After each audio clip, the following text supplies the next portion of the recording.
Hello दोस्तों, कैसे हैं आप और आपकी तैयारी कैसी चल रही है। आशा रखती हूँ सभी अच्छे ही होंगे और जोर शोर से अपनी तैयारी में लगे होंगे। दोस्तों, आज मैं आपके समक्ष प्रस्तुत हुई हूँ पाश्चात्य काव्य शास्त्र लेकर।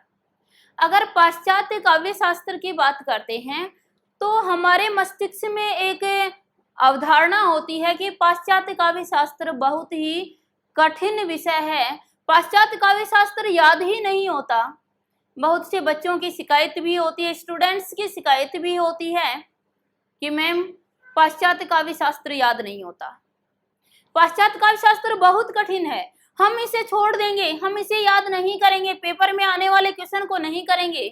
इतना टाइम अगर हम यहाँ देंगे, इतना अगर हम हिंदी साहित्य में देंगे तो वहाँ हमें बहुत सा जो कलेक्शन है वो याद हो जाएगा, लेकिन पाश्चात्य काव्य शास्त्र याद नहीं होता। प्रिय व्यूअर्स, मैं कहना चाहती हूँ कि पाश्चात्य काव्य शास्त्र जितना कठिन है उतना ही महत्वपूर्ण भी है। और पाश्चात्य काव्य शास्त्र से हर परीक्षा में अनेक क्वेश्चन पूछे जाते हैं, अनेक प्रश्न पूछे जाते हैं। यदि हम इसी तरह से भागते रहे तो हम किसी भी पेपर को क्रैक नहीं कर सकते, किसी एग्जाम को क्रैक नहीं कर सकते हैं। कोई भी कार्य इतना कठिन नहीं होता जो हम सीख ही न पाए, जो हम कर ही न पाए। हर कार्य को करने के लिए आपके अंदर रुचि का पाया जाना जरूरी है। अगर रुचि आपके अंदर उत्पन्न हो जाती है तो कोई भी विषय कभी कठिन होता ही नहीं है। और ये सिर्फ कहने की बातें नहीं है, जब आप मेरे साथ काव्य शास्त्र करेंगे, पाश्चात्य काव्य शास्त्र पढ़ेंगे तो स्वयं कमेंट्स करके ये लिखेंगे कि मैम काव्य शास्त्र बड़ा ही आसान है, पाश्चात्य काव्य शास्त्र हमें चुटकियों में याद हो गया। दोस्तों, अगर YouTube प्लेटफॉर्म की बात करती हूँ तो मैंने बहुत देखा कि जो पाश्चात्य काव्य शास्त्र है उसकी पर्याप्त सामग्री उपलब्ध नहीं है। पाश्चात्य काव्य शास्त्र अगर दिया भी जा रहा है तो बुक लिया, वो बुक की लाइनों को पढ़कर आपके सामने सुना दिया। और यही अवधारणाएं हमें बहुत कठिन बना देती हैं, यही अवधारणाएं हमें सोचने पर मजबूर कर देती हैं कि पाश्चात्य काव्य शास्त्र बहुत कठिन है, मैम ये याद नहीं होता है, हम इसे छोड़ देंगे। दोस्तों, छोड़ना समाधान नहीं है। कोई कार्य इतना कठिन है ही नहीं जो एक मनुष्य नहीं कर सकता।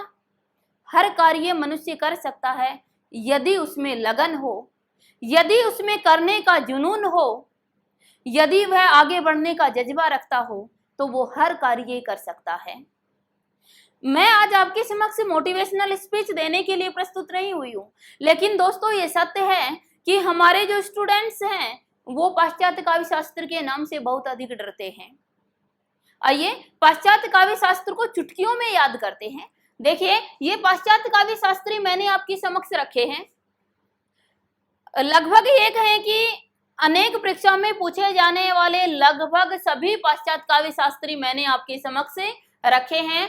और इन पाश्चात्य काव्य शास्त्रियों को हम क्रमशः याद करेंगे, इनको जन्म कर्म के आधार पर याद करेंगे और ऐसे लॉजिक से याद करेंगे जो कभी भी भूल नहीं पाएंगे। अगर एक बार ये लॉजिक याद हो गया आपको, और लॉजिक याद होगा ही क्योंकि इस लॉजिक को मैंने आपकी भावनाओं से जोड़ते हुए बनाया है।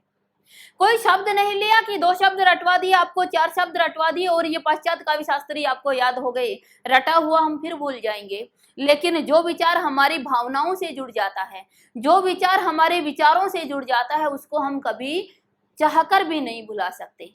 तो आइए ऐसे ही लॉजिक के साथ आज हम इनको याद करें और सभी अपने मस्तिष्क में जो एक भ्रम पैदा करके बैठे हैं कि पाश्चात्य काव्य शास्त्र बहुत ही कठिन है, याद नहीं होता है, उसको निकाल दीजिए। नहीं तो यह क्लास देखने के बाद अपने आप ही निकल जाएगा। और केवल यही क्लास नहीं, संपूर्ण पाश्चात्य काव्य शास्त्र को हम इसी प्रकार के लॉजिक के साथ याद करेंगे। आइए देखते हैं, ये जो पाश्चात्य आचार्य मैंने आपके समक्ष लिखे हैं, देखिए पाश्चात्य आचार्यों की बात करते हैं तो पाश्चात्य काव्य शास्त्र की जो शुरुआत होती है ये प्लेटो से ही मानी जाती है। प्लेटो सुकरात के शिष्य थे और जिस समय सुकरात यूनान में सुकरात ने यूनान में प्रवेश किया तो उन्होंने देखा कि वहां के जो काव्य था उसने यूनान की संस्कृति को, यूनान के जो ये कहें कि विचारधारा है उसको बहुत अधिक आघात कर दिया था। उस समय के जो कवि थे वो सिर्फ तृष्णा को जागृत करने के लिए कविताएं लिखा करते थे। और जब सुकरात ने ये देखा तो इनके शिष्य थे कौन? सुकरात के शिष्य थे प्लेटो, और प्लेटो ने एक क्रांति का आघोष कर दिया। प्लेटो ने उन कवियों को त्याज्य कह दिया, उन कवियों को समाज से बहिष्कृत करने के लिए कह दिया जो कवि तृष्णा को जागृत कर रहे थे। यहाँ तक कि प्लेटो की अगर विचारधारा हम आगे चल के पढ़ेंगे, आगे की क्लास में पढ़ेंगे, प्लेटो ने कहा कि जो कवि है वो त्याज्य है क्योंकि उसकी जो कला है वो फोटोकॉपी की भी फोटोकॉपी है, वो अनुकरण का भी अनुकरण है, इसलिए कवि का कोई कार्य नहीं है। कवि की जो कला है वह समाज उपयोगी नहीं है, इसलिए कवि का कोई कार्य नहीं है। और ये कहते हुए प्लेटो ने कवि को दंडनीय कह दिया है, प्लेटो ने कवि को समाज निकाला देने की बात कह दी है। तो ये सब विचार तो हम पढ़ेंगे प्लेटो के आगे की क्लास में, प्लेटो की विचारधारा के अंतर्गत। आज हम याद करते हैं कि ये जो पाश्चात्य काव्य शास्त्री थे इनको जन्म कर्म के अनुसार हम कैसे याद करें। देखिएगा, जो पाश्चात्य काव्य शास्त्री हैं इनमें पहले आ जाता है सुकरात।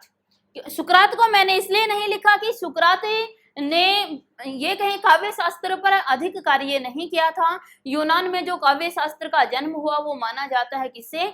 प्लेटो से माना जाता है। इससे पहले भी काव्य शास्त्र तो लिखा जा रहा था लेकिन वो सही मायने में काव्य शास्त्र नहीं था। काव्य शास्त्र की शुरुआत प्लेटो से मानी जाती है, इसलिए मैंने प्लेटो ही आपके समक्ष रखा है। और हमारा जो सिलेबस है, जो पाठ्यक्रम है, उसमें भी प्लेटो से ही सम्मिलित किया गया है।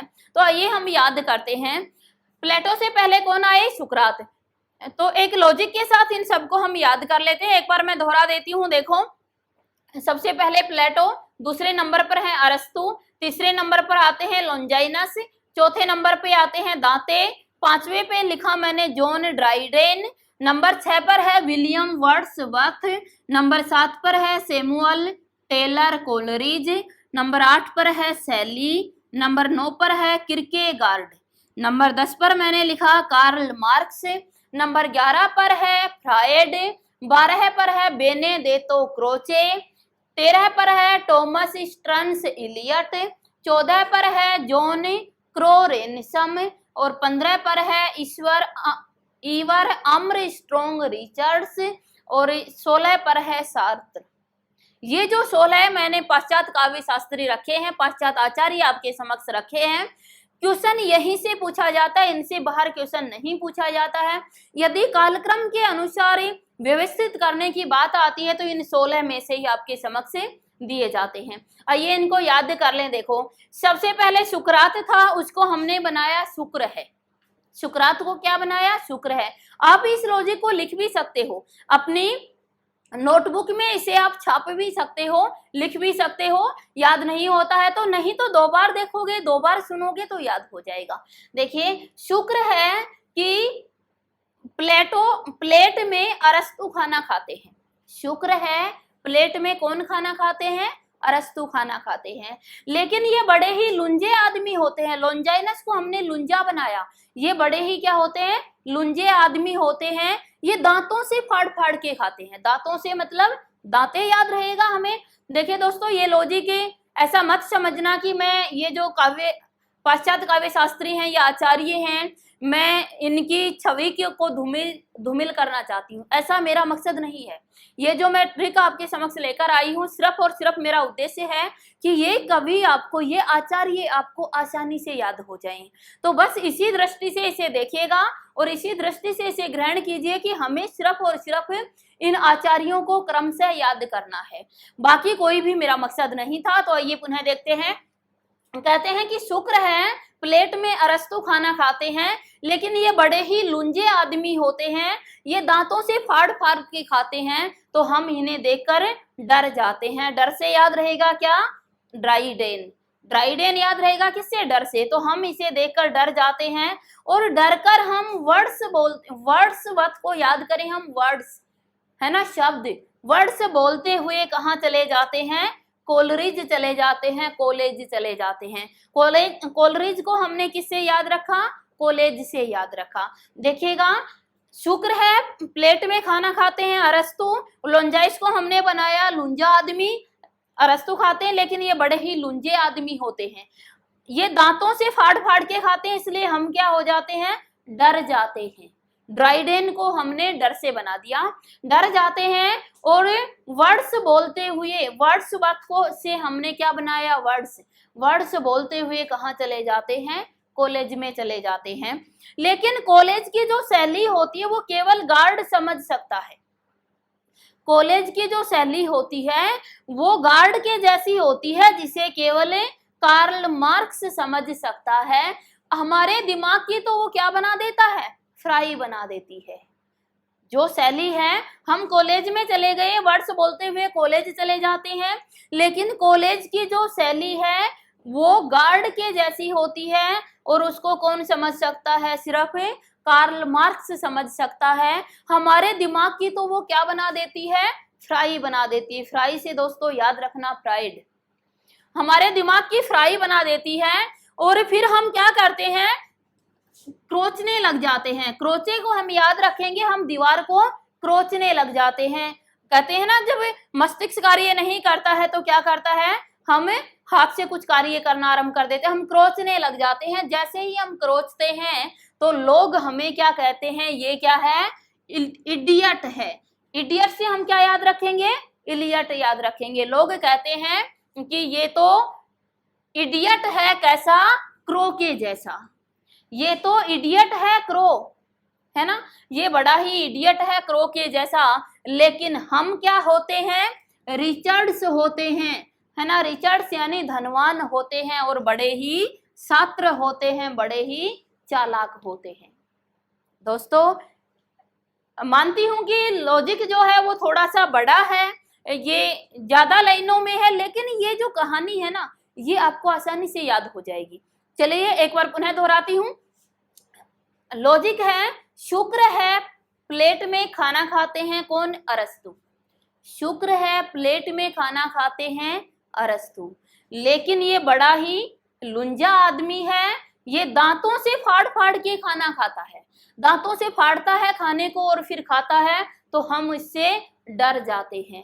इससे डरने के बाद हम कुछ वर्ड्स बोलते हैं ना, गुनगुनाते हैं, कुछ बड़बड़ाते हैं, कुछ वर्ड्स बोलते हैं और वर्ड्स बोलते हुए कहाँ पहुंच जाते हैं?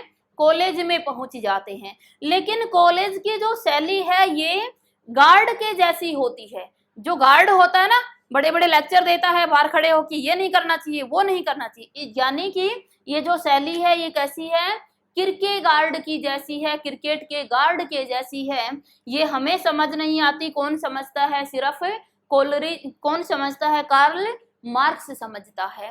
हमारे दिमाग की तो ये फ्राई बना देती है और फिर हम दीवार को क्रोचने लग जाते हैं। जैसे ही क्रोचते हैं तो लोग हमें इडियट कहते हैं, क्रो के जैसा। क्रो मानी कौवा, है ना। ये लोग हमें इडियट कहते हैं, क्रो के जैसा। लेकिन हम तो क्या होते हैं? रिचर्ड्स होते हैं और बड़े ही छात्र होते हैं, बड़े ही चालाक होते हैं। दोस्तों, आशा रखती हूँ यह लॉजिक आपको याद हुआ होगा। बस इस कहानी को 2 बार दोहरा लीजिएगा, ये संपूर्ण आचार्य आपको याद हो जाएंगे और याद भी ऐसे हो जाएंगे जो कभी नहीं भूल पाएंगे। एक बार चलते चलते पुनः दोहरा देती हूँ। शुक्र है प्लेट में खाना कौन खाते हैं? अरस्तु खाते हैं, लेकिन ये बड़ा ही लुंजा आदमी होता है, ये दांतों से फाड़ फाड़ के खाना खाता है, तो हम डर जाते हैं। डरेंगे तो क्या करेंगे? बड़बड़ाएंगे, यानी कुछ वर्ड्स बोलेंगे और वर्ड्स बोलते हुए हम कॉलेज चले जाते हैं। लेकिन दोस्तों, कॉलेज की जो शैली होती है वो कैसी होती है? किरकेगार्ड की जैसी होती है, जिसे केवल कौन समझ सकता है? कार्ल मार्क्स समझ सकता है। हमारे दिमाग की तो ये फ्राई बना देती है, और फ्राई बना देती है तो हम क्या करते हैं? दीवार को, वहां खड़े होकर दीवार को क्रोचने लग जाते हैं। जैसे ही क्रोचते हैं तो लोग हमें क्या कहते हैं? इडियट कहते हैं, क्रो के जैसा। इडियट कहते हैं, क्रो के जैसा। लेकिन हम तो क्या होते हैं? बड़े ही रिचर्ड्स होते हैं और छात्र होते हैं, चालाक होते हैं। आशा रखती हूँ ये सभी को समझ आया होगा और मेरा लॉजिक भी पसंद आया है। अगर लॉजिक पसंद आया है तो क्लास को लाइक अवश्य कर दीजिए दोस्तों। देखिए, इसी एनर्जी के साथ मैं आपके समक्ष उपस्थित होती रहूं, इसके लिए एक कंडीशन है कि आपको भी क्लास को लाइक करना होगा और दोस्तों जल्दी से इस क्लास को अपने दोस्तों तक पहुंचा दीजिए, क्योंकि विश्वस्धम कुटुंबकम, कि पूरा विश्व हमारा परिवार है, ये भावना हमारे अंदर हो जानी चाहिए। जल्दी से शेयर कर दीजिएगा। अगर चैनल को सब्सक्राइब नहीं किया है तो अवश्य सब्सक्राइब कर लीजिएगा, ताकि इसी प्रकार की क्लास आपके समक्ष लेकर मैं रोजाना उपस्थित होती रहूं। और यूजीसी नेट के पेपर से पहले पहले हम संपूर्ण काव्य शास्त्र को इसी प्रकार के लॉजिक के साथ याद करेंगे और काव्य शास्त्र से आने वाले 5 क्वेश्चन हम हंसते हंसते सही करके आएंगे। धन्यवाद।